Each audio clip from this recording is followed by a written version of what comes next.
Nicodemus. John 19, Jesus just bowed his head, gave up the ghost.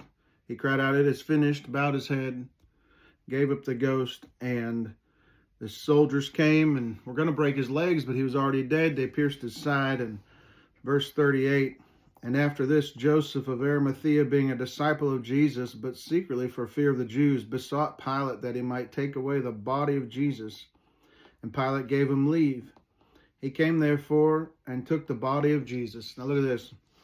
And there came also Nicodemus, which at the first came to Jesus by night, and brought a mixture of myrrh and aloes, about 100-pound weight. A lot of money here. Then took they the body of Jesus and wound it in linen clothes with spices, as the manner of the Jews is to bury. Now in the place where he was crucified there was a garden, and in the garden a new sepulchre, wherein never a man yet laid. There they laid Jesus, therefore, because of the Jews' preparation day, for the sepulchre was nigh at hand. Nicodemus is mentioned 3 times in the book of John. Most everybody's familiar with John chapter 3. For God so loved the world that he gave his only begotten Son, that whosoever believeth in him should not perish but have everlasting life. That's John 3:16. A lot of people know that verse. Jesus is speaking to Nicodemus when he speaks those words. Then in John chapter 7, verse 50, he's named again. It's always Nicodemus, parentheses, the same that came to Jesus by night. And then in 39 here in chapter 19, it's which at first came to Jesus by night.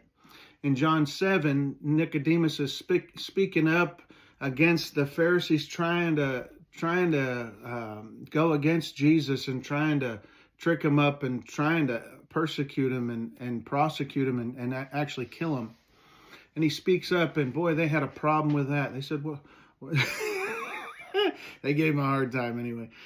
Well, John 19, Nicodemus has had it up to here. He's sat there quietly waiting, trying to discern. You can see that in chapter 3 with his questions. And by John 19, he said, I don't care anymore. He said, that's my Savior. And he publicly identifies with Christ, and literally, as he's pulling the body off the cross, literally becomes covered with the blood of Christ.